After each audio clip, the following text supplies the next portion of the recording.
자, 고개 드시고 반갑습니다. 여러분 오늘 문제집은 243페이지입니다. 문제집 243페이지 98번 문제부터 보도록 하겠습니다. 243페이지 98번 문제 보시면 고자가 국내에 소지하는 자산을 미등기로 양도한 경우로서 세액 계산 시 소득세법상 여러 가지 불이익을 받지만 적용받을 수 있는 내용은 그랬는데, 자, 미등기 양도하면 여러분 여러 가지 불이익을 받죠?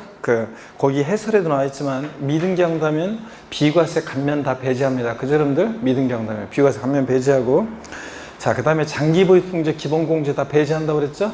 그래서 미등기 양도하게 되면 보시면 여러분요, 양도소득세 계산에서 갑, 필, 차, 그 다음에 지난번에도 했는데요, 차, 장, 우리 소, 기과죠? 양도소득세 과세표준 계산하는 과정에서 미등기 양도하면 비과세 감면 다 배제고, 그래서 예전 시험에 소득세법상의 비과세 규정은 배제하는데 조세특례제한법상의 감면은 적용받을 수 있다, 이렇게 나온 적도 있는데 비과세 감면 다 배제입니다. 또 장특공제, 기본공제를 다 배제하니까 미등기 양도하는 자산은 양도차익과 양도소득금액이 일치하고 빼는 게 없으니까요, 양도소득금액과 과세표준금액이 일치하고, 그래서 미등기 양도하는 자산은 양도차익이고 뭐가 된다? 양도소득 과세표준금액이 된다. 그래서 양도차익이 1억이면 과세표준금액은 얼마다? 1억. 이런 거 했잖아요. 산출세 구해봐라. 그럼 미등기 양도 시 세율은 몇 프로입니까? 70%. 최고 세율 적용되고, 그래서 산출세액은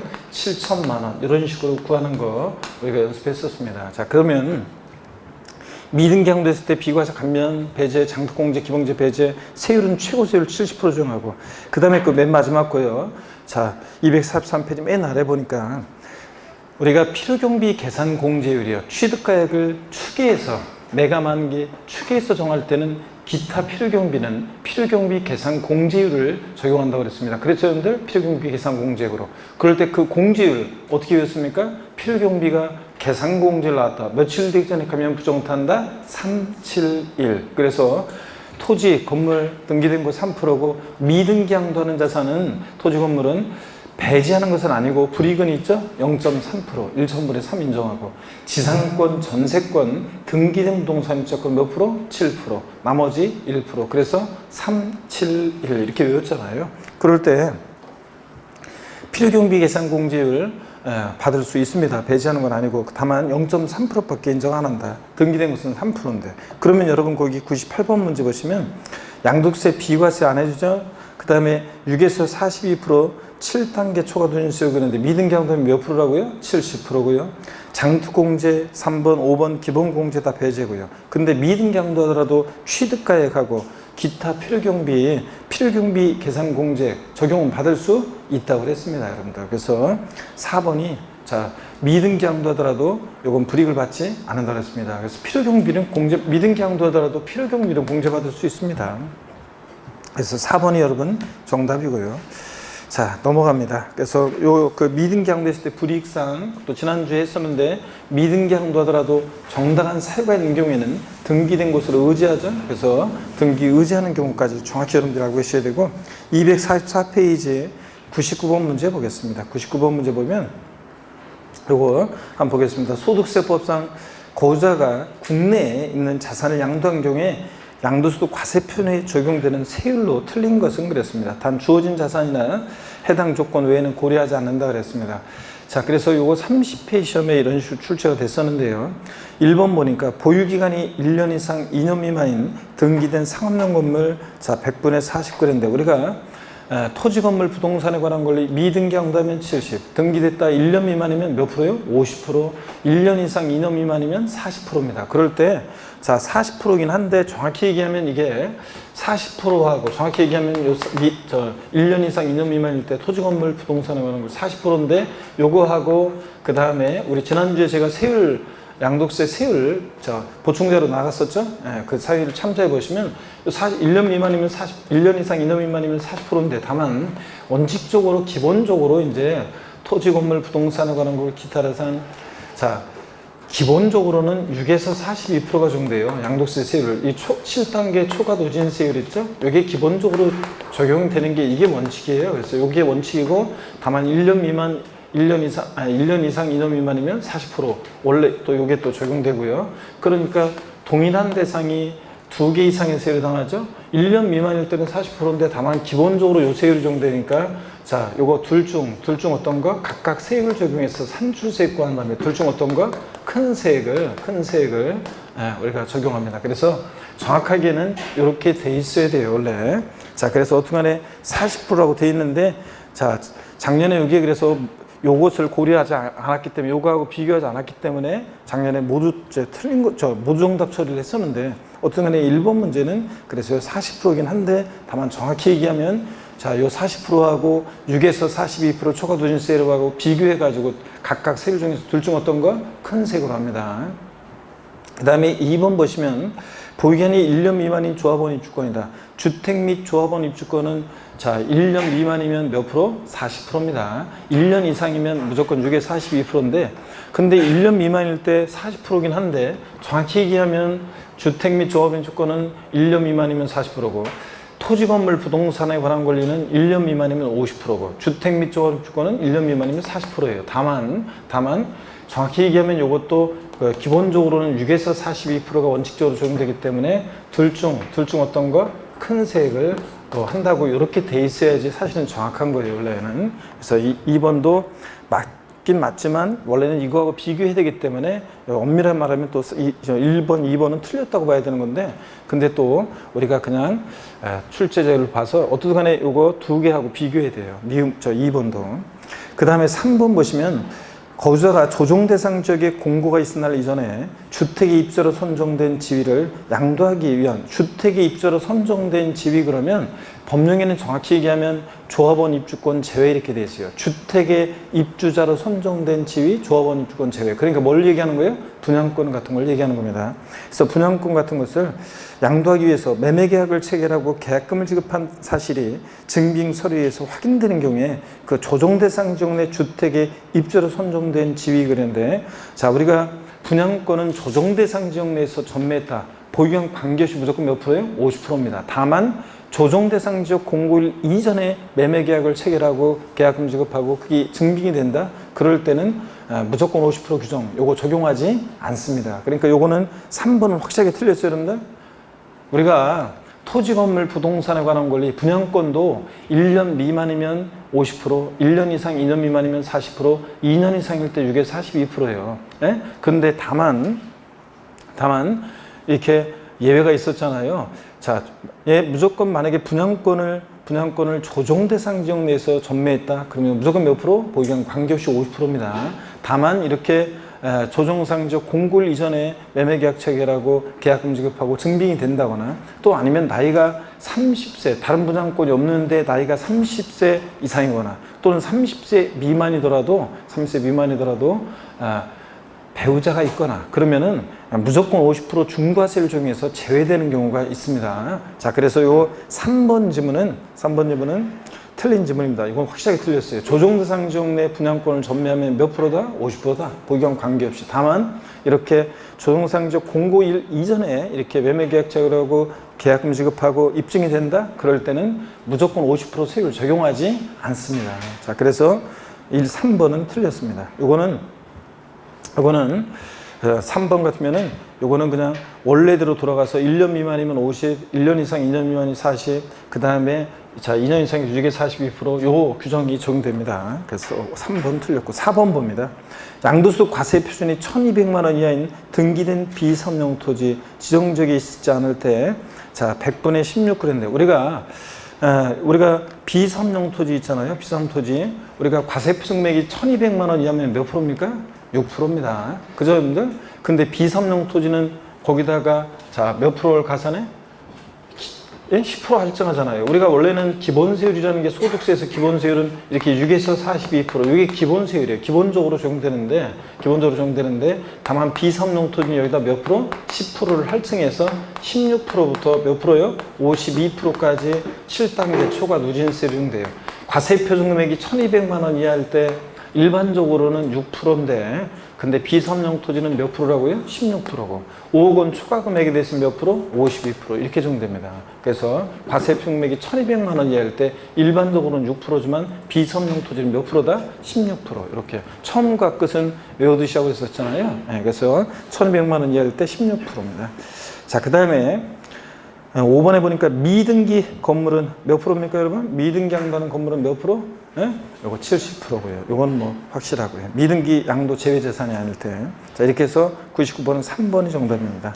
100번 문제 또 한번 볼까요, 여러분들? 미등기 양도재산에 관한 설명으로 옳은 거 그랬습니다. 우리 미등기 양도했을 때 여러 가지 불이익을 받고, 근데 또 미등기 양도했는데도 정당한 사유가 있다고 봐서 등기된 것으로 의지하는 경우가 있었습니다. 그래서 여러분들, 자, 1번 문제 보시니까 1번 지문, 100번 문제 1번 지문, 미등기 양도산의 경우에도 2년 이상 보유한 1세대 1택에 대해서는 원칙적으로 양도소득세가 비과세가 된다는데, 그래요? 아닙니다. 미등기 양도는 비과세 어떻게 한다? 배제합니다. 2번 지문 보니까 미등기 양도산에 대해서 저율의 필요경비 계산공제 적용을 받을 수 있다. 그랬죠? 자, 필요경비 계산공제율 371에서 아까도 얘기했지만 등기된 것은 취득 당시 기준가의 공제율 3%인데 미등기 양도하는 자산은 0.3% 인정하죠? 네. 자, 그래서 적용받을 수 있다. 2번 맞고요. 3번 미등기 양도자산에 대해서 장특공제는 적용받을 수 없으나 기본공제는 적용받을 수 있다. 그래요? 아닙니다. 미등기 양도하면 장특공제, 기본공제 다 배제합니다. 4번입니다. 단기할부 조건으로 취득한 자산으로서 그 계약 조건에 의해서 양도 당시 취득에 관한 등기가 불가능한 자산은 미등기 양도자산으로 보지 아니한다는데, 여러분요. 자, 우리가 장기할부 조건으로, 단기 안 된다고 그랬죠? 장기할부 조건으로 취득한 자산으로서 계약 조건상 등기가 불가능한 자산은 자, 미등기 양도하더라도 불이익 주지 않습니다. 왜냐하면 장기할부 조건으로 거래했을 때가 그런 거죠. 단기할부 조건 아니라고 했어요. 갑과 을이 부동산 거래하는데 장기 할부 거래했다. 2회 이상의 기간에 걸쳐서 할부금 지급하는 방식으로 거래할 때, 자, 첫해 할부금, 매도인 입장에서 한번 볼게요. 첫해 할부금을 딱 받고 등기 전에 필요한 서류를 매수인한테 넘겨주겠어요? 안 넘겨주겠어요? 안 넘겨주죠. 그러니까 매수인 입장에서 보면 장기 할부 조건으로 취득한 자산은 취득 당시 계약 조건상 등기가 불가능하겠죠? 등기 전에 필요한 서류를 안 넘겨주니까. 그래서 그런 거지. 단기 할부 조건일 때는 반드시 등기하고 양도했어야 돼요. 그래서 단기 할부 조건 때문에 틀렸습니다. 아니고 뭐여야 된다? 장기 할부 조건일 때.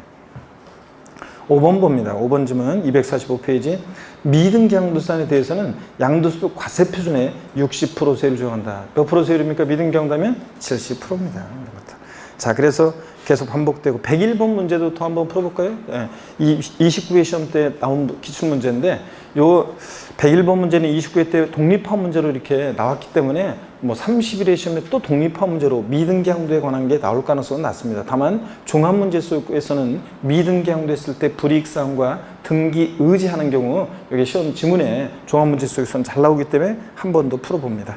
자, 소득세법상 미등기 양도재산에 관한 설명으로 옳은 거 그랬습니다. 1번에 미등기 양도재산도 양도소득에 대한 소득세 비과세에 관한 규정을 적용할 수 있다. 금방 얘기했지만 비과세 감면 다 어떻게 합니까? 배제합니다. 2번 건설업자가 도시개발법에 따라 공사영역 대가로 취득한 채비지를 토지구입 환지처분 공고 전에 양도하는 토지는 미등기 양도산에 해당하지 않는다는데, 지난주에 제가 말씀드렸어요. 도시개발법 어쩌고 도시개발법 어쩌고 나오면 이렇게 법령 규정에 의한 이런 경우는 등기 의지하는 경우라고 그랬죠? 법령 규정에 의한 거니까. 그래서 불이익을 주지 않습니다. 미등기 양도에 대한. 그래서 미등기 양도산에 대한 해당하지 않는다. 도시개발법 어쩌고 도시개발법 어쩌고 나오면요. 그래서 2번은 맞습니다. 미등기 양도산에 해당하지 않고. 3번이요. 미등기 양도재산의 양도소득금액 계산 시 기본공제 적용할 수 있다는데 틀렸죠? 할 수 없고. 5번도 보면 장특공제 적용할 수 있어요? 안 됩니다. 미등기 양도하면. 4번 지문 봅니다. 미등기 양도재산은 양도세 산출세액의 100분의 70을 곱한 금액을 양도소 결정세액에 더한다. 제가 요 101번 문제를 왜 풀어보냐면, 왜 또 푸냐면, 자, 100번 문제하고 비슷한데 왜 101번 문제를 푸냐면 요 4번 지문 때문에 제가 풀어보는 거예요.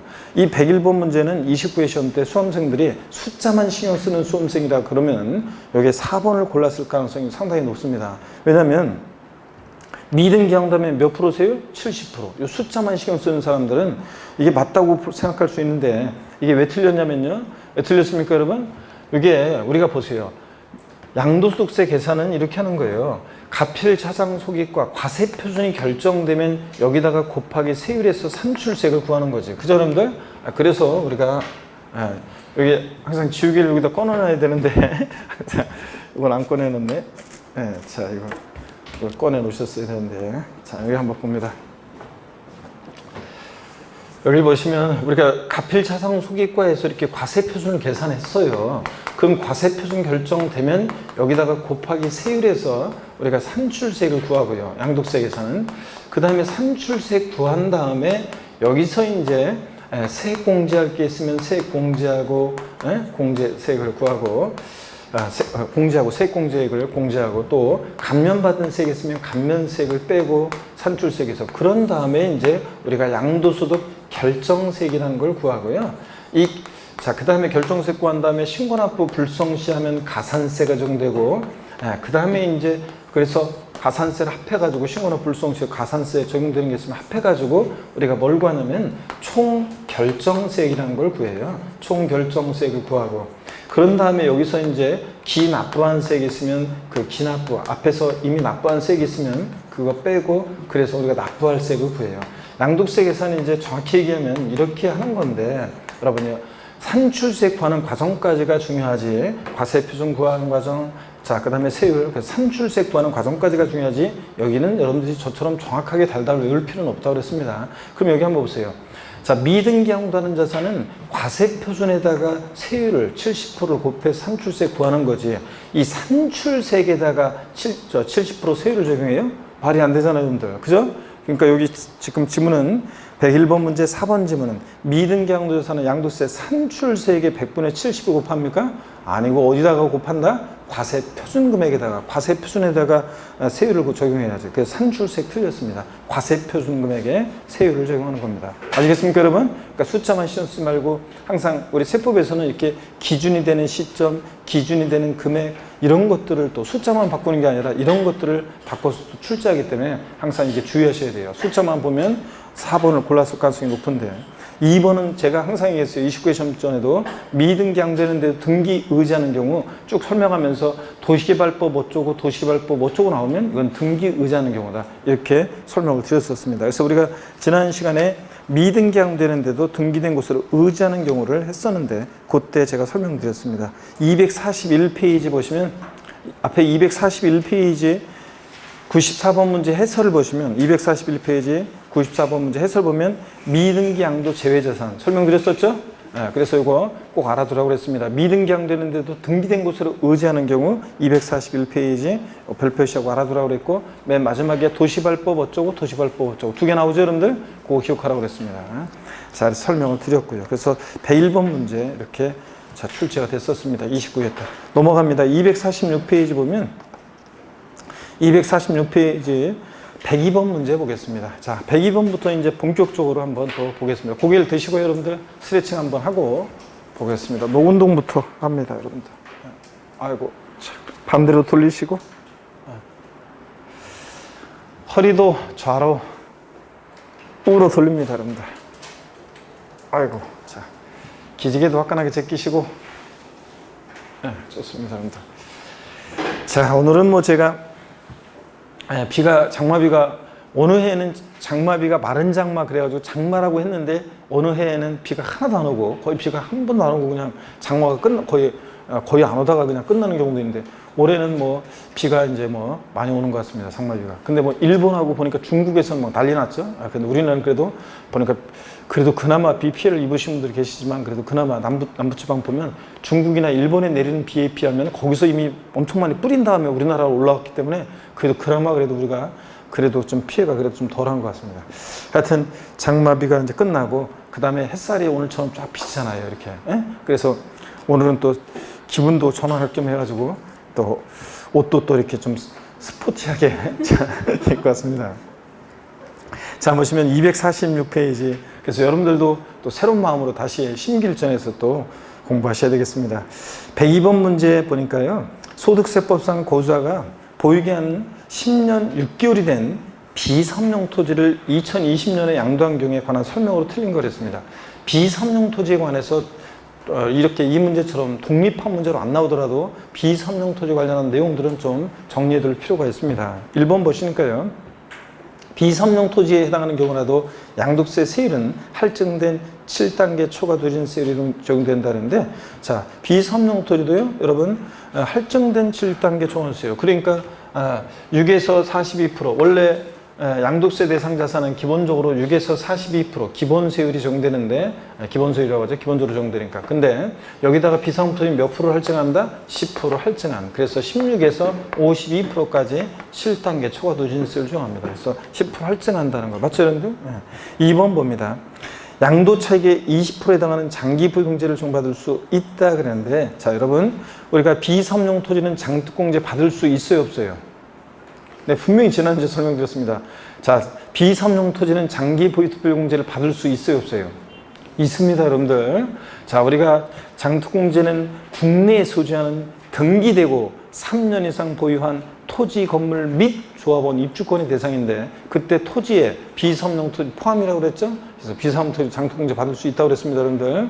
그 다음에 10년 보유했으니까 보유연수에 몇 프로 적용해? 2%씩. 장특공제 공제율은 양도세가 과세되는 1세대 1주택 2년 거주했을 때, 자, 보유연수에 8%씩 적용해가지고 3년 이상 4년 미만이면 83, 24, 10년 이상이면 80%까지, 24에서 80%까지 확대 적용합니다. 근데 일반적인 1세대 1주택을 제외한 나머지 애들은 장특공제 공제율은 보유연수에 몇 프로씩 적용한다고 그랬어요? 2%씩. 그래서 3년 이상 4년 미만이면 2, 3은 6, 6%부터 해가지고 계속 보유연수 2%씩 해서 15년 이상이면 최대 몇 프로까지? 30%까지 공제를 적용합니다. 그러니까 여기서는 10년 6개월 보유했으니까 비삼용 토지 보유연수에 2%씩 적용하니까 몇 프로 공제를 받을 수 있어요? 20%.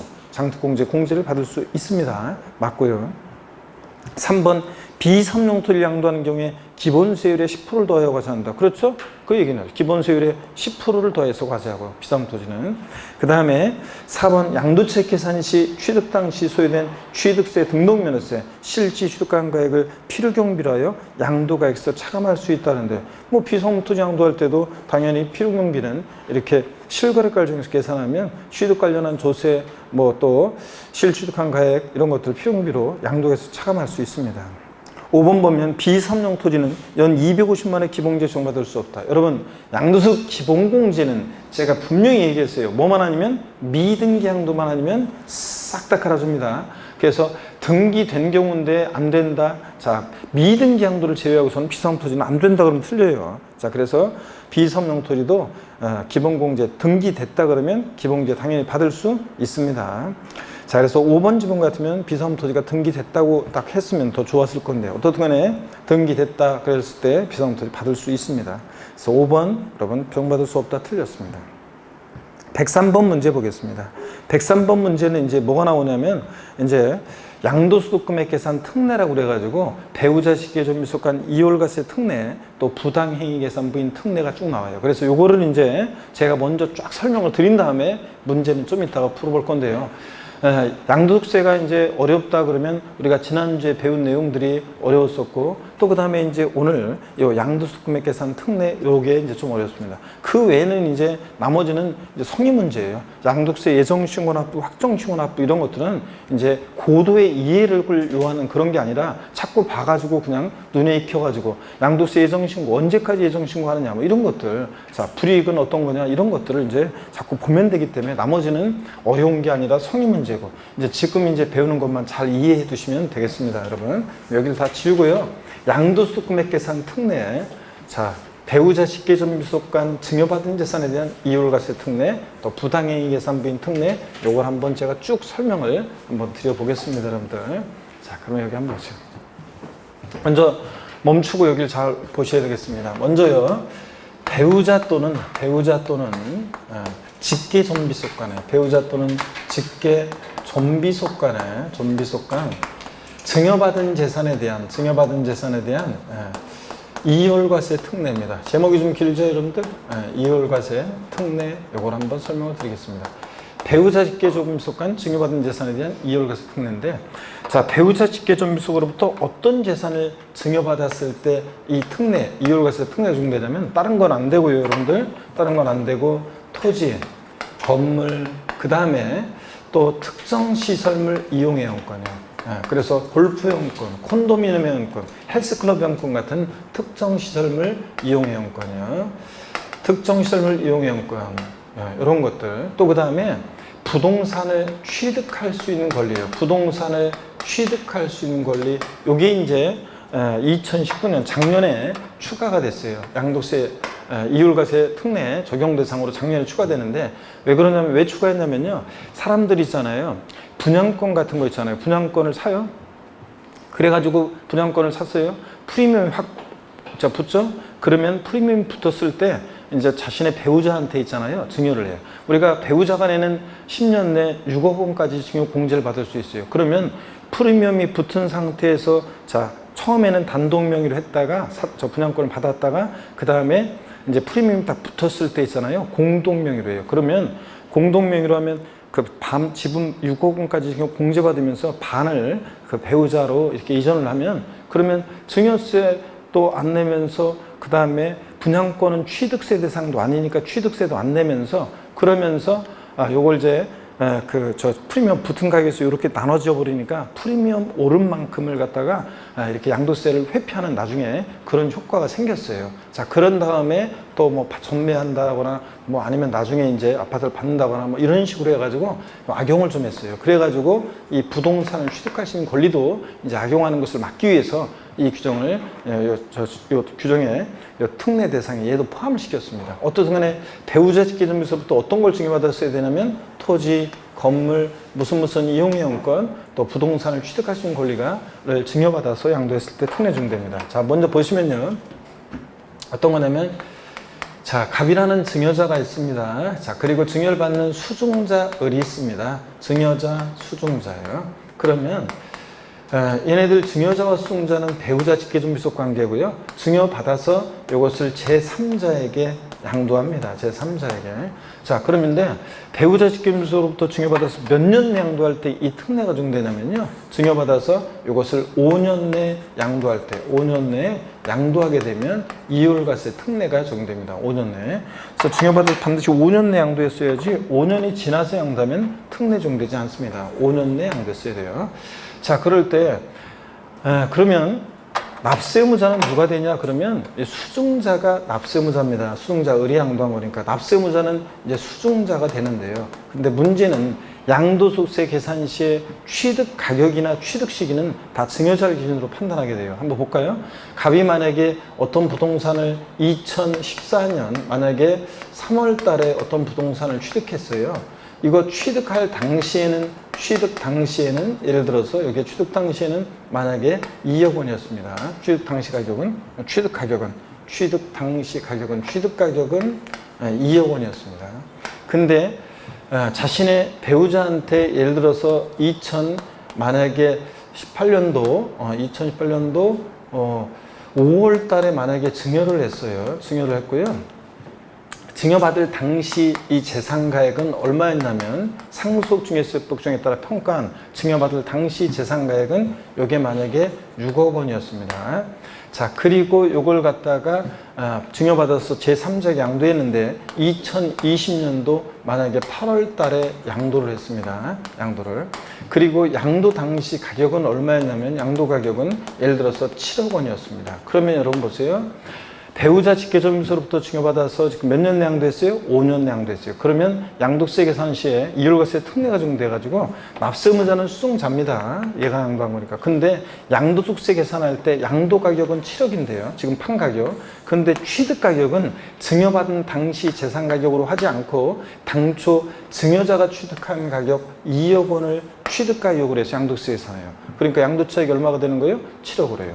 자, 그 다음에 보유기간도 원래 보유기간, 증여받은 자산은 증여받은 날로부터 양도일까지로 하는데, 이때 특례가 적용될 때는 증여받은 날로부터 하지 않고 당초 증여자가 취득한 날로부터 양도일까지로 이렇게 보유기간을 계산합니다. 보유기간을. 그러니까 그러니까 당초 증여자가 취득한 날부터 2014년도부터 해가지고 2020년까지요.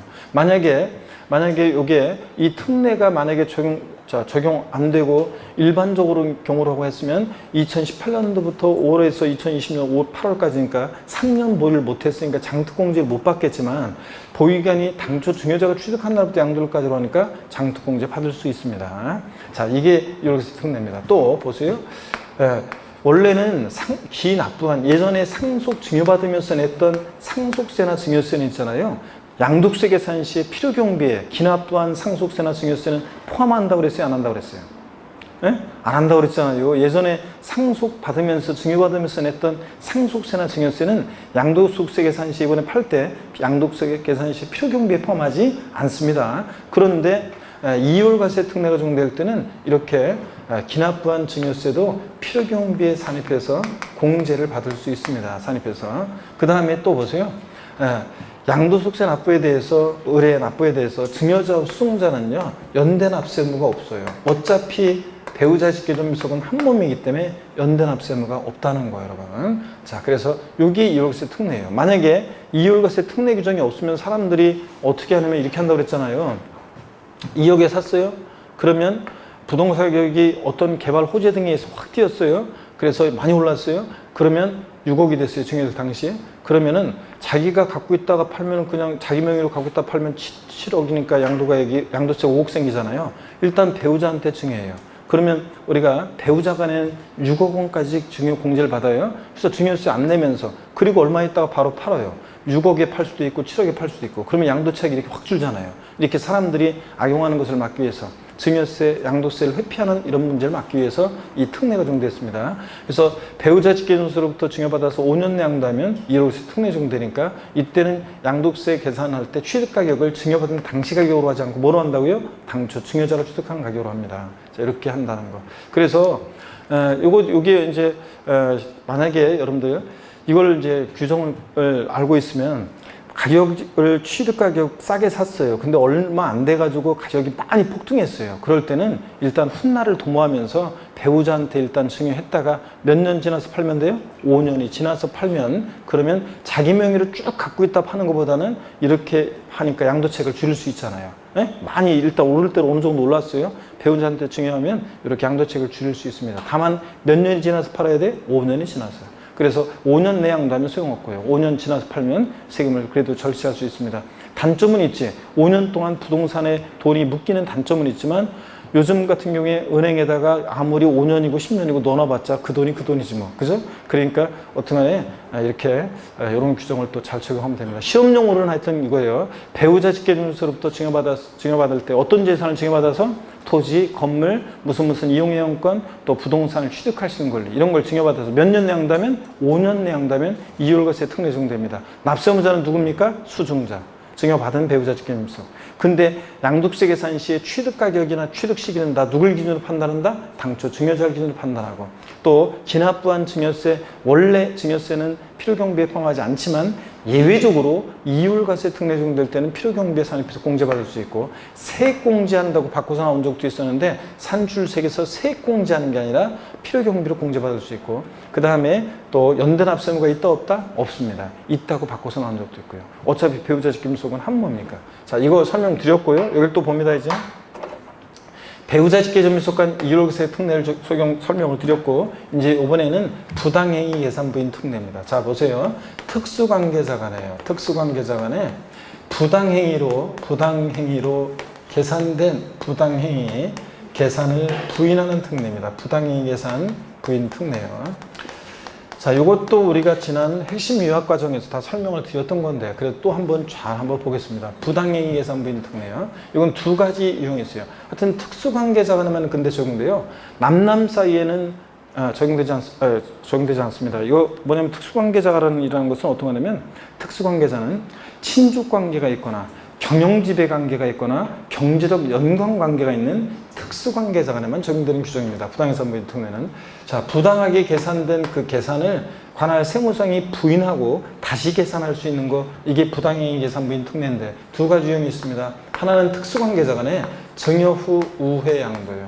증여했다가 우회 양도하는 거. 자, 그 다음에 또 하나는 특수관계자가 하나 있죠. 특수관계자가 안에 시가보다 낮게 저가로 양도하거나 또 시가보다 높게 고가로 양수 취득하는 경우 두 가지 유형이 있습니다. 먼저요, 증여 후 우회 양도를 소개해 드리겠습니다. 자, 증여자라는 갑이라는 사람이 있어요. 증여자. 그리고 증여를 받는 수종자을이 있습니다. 수종자을이 있고요. 이 증여자, 수종자는 어떤 관계에 되냐면 특수관계자여야 돼요. 친족관계 등이 있는 특수관계자 간에 증여를 했다가 증여를 받아서 이것을 제3자에게 했죠. 제3자에게 특수관계 없는 제3자에게 양도를 해야 되는데, 증여받아서 몇 년 내 양도해야지 이 특례가 적용되냐면요, 증여받아서 이거 5년 내, 특수관계자로부터 증여받아서 5년 내 양도할 때 특례가 적용됩니다.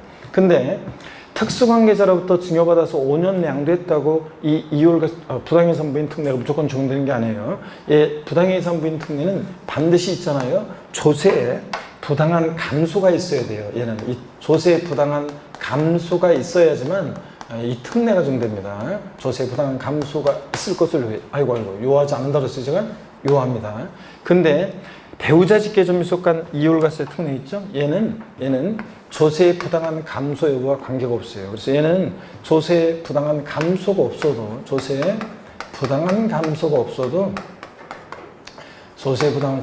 없어도 배우자 직계점유서로부터 증여받은 재산을 5년 내 양도하면 무조건 이율과세 특례가 적용됩니다. 근데 이 부당이익 예산부인 특례는 조세에 부당한 감소가 있어야 돼요. 그 조세에 부당한 감소 판단을 어떻게 하느냐? 그러면 여기 잘 봅니다. 봐야 되는데, 여기 수증자가 부담하는 증여세액과요. 증여세는 받는 사람이 낸 세금이에요. 수증자가 부담하는 증여세액과 수증자을이 제3자에게 양도한 것에 대한 양도소득세액을 계산해요. 그래서 이 각각 계산한 수증자가 부담하는 증여세와 양도소득세 이 합한 금액이 있죠. 당초 증여자가 여기 보셔야 되는데 제3자에게 직접 양도했을 것이라고 가정을 합니다. 양도소득세를. 그래서 계산한 요 양도소득세액이요. 그러니까 수증자가 부담하는 증여세와 양도세 합한 금액이 당초 증여자가 직접 제3자에게 양도했을 것이라고 가정을 해서 계산한 요 양도소득세액보다 더 적어요. 이 두 개 합친 게. 그럴 때는 자기가 직접 양도하면 세금 더 나올 것 같으니까 우회적으로 돌렸다고 봐서 얘네들의 계산을 싹 부인합니다. 그래서 수증자한테 증여세 부과하지 않고 양도소득세 부과하지 않고요, 당초 증여자가 직접 제3자에게 양도한 것으로 봐서 양도세 계산합니다. 네? 안 보고 독학하는 사람들은 혼자 뭘 열심히 문제집을 보면 이게 나와 있나 이게? 자, 열심히 혼자 문제 보면서 혼자 문제 풀고 있으면 집에 가서 문제 풀지. 여기서 왜 풀어요? 여기서. 자, 여기 한번 봅니다. 그래서 요거 설명을, 머릿속에 이게 딱 지금 설명한 게 갑을병 이율과세 특례 내려오는 그림. 자, 그 다음에 증여 후 양도니까 꺾어지는 거. 이게 머릿속에 다 있어야 되는데 얘가요. 그래서 이런 얘기입니다. 당초 증여자가 직접 양도한 것으로 보니까 수증자한테 증여세 부과하지 않고 낸 게 있으면 돌려주고, 양도세 부과하지 않고 당초 증여자가 직접 양도한 것으로 양도세 부과합니다. 그러니까 납세무자는 누가 되냐면 당초 증여자 갑이, 당초 증여자가 납세무자가 되고, 그 다음에 양도소득세 계산 시에 취득가격이나 취득시도 다 당초 증여자를 기준으로 판단합니다, 여러분. 자, 이렇게 해서 증여 후 우회 양도 소개해드렸습니다. 자, 그러면 차이점을 한번 비교해 볼게요. 내가 지시본 안 갖고 와. 자, 여기 보세요. 이율과세 특례는 누가 납세무자입니까? 이율과세 특례는 누가 납세무자예요? 수증자가 납세무자입니다. 그런데 수증자가 납세무자인데 증여 후 양도는 누가 납세무자예요? 당초 증여자가 납세무자고요. 그 다음에 저기 이율과세 특례에서는 기납부한 증여세 필요경비 산입해서 공제를 해주죠. 근데 증여 후 우양도에서는 증여세 부과하지 않고 낸 게 있으면 돌려줍니다, 여러분들.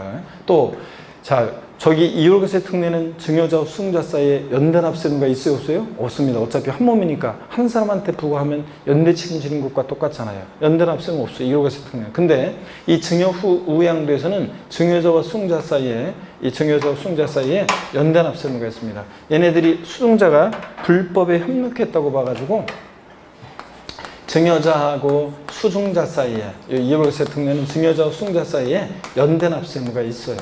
자, 이렇게 이런 것들이 차이점입니다. 자, 그 다음에 저가 양도, 고가 양수 소개해 드리겠습니다. 여기 봅니다. 또 특수관계자 간에만 적용돼요. 남남 사이에는 시가보다 낮게 양도하거나 시가보다 높게 취득했을 때, 남남 사이에서는 뭐 싸게 팔든 비싸게 사든 뭔 관계가 있어요. 근데 자, 여기 봅니다. 특수관계자 간에, 친족관계 등이 있는 특수관계자 간에 시가보다 낮게 저가로 양도하거나 높게 고가로 양수 취득했을 때 이 특례가 적용됩니다. 자, 그러니까 요거는, 이 특례는 보세요. 이 특례는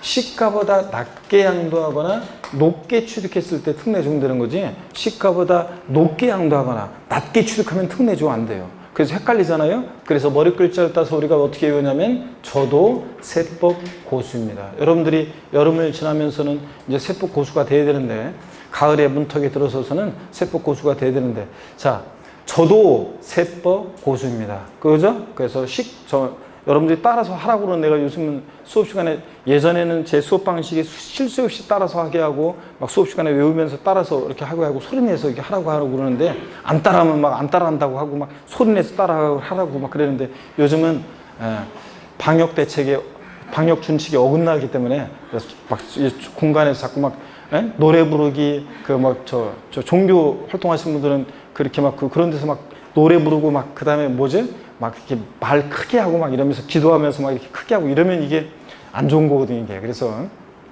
요즘은 제가 자제하고 있는데, 하여튼 속으로라도 중얼중얼 외웁니다. 자, 우리 부당해상부인 특례 저가양도 고가양수 어떻게 외운다? 저도 세법 고수입니다. 저가양도 고가양수요. 이때만 특례 적용돼요. 낮게 양도하거나 높게 취득했어야 돼요. 그 다음에 근데 특수관계자 간에 처음에 특수관계자 간인지 확인하고, 또 저가양도 고가양수, 시가보다 낮게 양도했는지 높게 했는지 확인하고, 그랬다고 해서 무조건 특례에 적용되는 게 아니라 얘는 조세에 부당한 감소가 있어야 한다고 그랬잖아요. 저가양도 고가양수는 그 조세에 부당한 감소 판단을 어떻게 하냐면, 시가와 대가의 차이가요, 시가와 대가의 차이가 금액으로 3억 원 이상 차이가 나거나, 금액으로 3억 원 이상 차이 나거나, 또는 시가와 대가의 차이가 시가의 5% 이상 차이가 날 때 조세 부담 감소가 있다고 합니다. 그럼 여기 해당되잖아요. 자, 시가와 대가의 차이가 금액으로 3억 원 이상 차이 나거나 또는 시가의 5% 이상 차이가 나잖아요. 그러면 얘네들의 계산을 부인하고요, 얘네들의 계산을 부인하고 시가로 계산합니다. 시가로 계산해요. 얘네들 계산을 부인하고 뭐로? 시가로 계산합니다. 자, 그러면 여러분요, 한번 보겠습니다. 103번 문제부터 한번 보도록 하겠습니다. 246페이지 103번 문제. 갑이 소유하고 있던 5억 원, 시가 5억 원짜리인데 이 토지를 특수관계자인 동생 을에게 3억 원의 유상으로 양도한 경우 과세 방법은 그랬습니다. 여러분 보니까 특수관계자 간에, 형제지간이죠. 시가보다 뭐하게 양도했어요? 낮게, 저가 양도했어요. 그럼 무조건 특례 적용되는 건 아니에요. 자, 조세 부담 감소가 있어야 되는데 그 판단을 어떻게 하느냐. 시가와 대가 차이가 금액으로 얼마? 3억 차이가 나야 되는데 여기는 얼마 차이 나요 지금? 2억 원밖에 차이 안 나요. 그러면 또 시가의 몇 프로? 5% 이상 차이 나니 따져봐야죠. 시가 5억에 5%면 얼마예요? 시가 5억에 5%면 얼마예요? 5, 25 얼마입니까? 2,500만 원이죠. 5, 25, 2,500만 원이잖아요. 이상 차이가 나죠 지금? 그러면 얘네들의 계산을 부인하고, 자, 무엇을 양도하기로 한다고요? 시가를 양도하기로 합니다. 그래서 1번 볼게요. 소득세법상 부당행위로 봐. 그죠? 시가의 5% 이상 차이가 나니까 부당행위로 봐. 갑은 5억 원 전부에 대해서 양도세 납부 의무가 있다. 그렇잖아요. 요거 양도 가격을 5억을 시가를 양도하기로 한다, 그런 얘기입니다. 그래서 1번은 양도 가격을, 그러니까 5억 원 전부에 대해서 양도세 납부 의무가 있다는 것은 5억 원을 양도하기로 본다는 거예요. 그런 거지 5억 원의 양도세를 낸다는 건 아니고. 자, 그래서 1번이 맞는 지문입니다.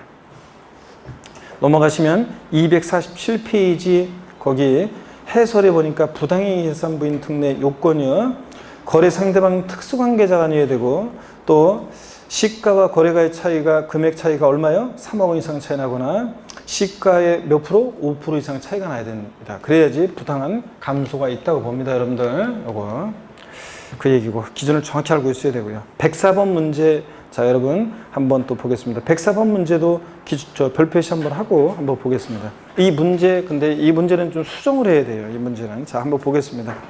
다음과 같이 토지를 양도한 경우 양도 차익은 그랬습니다.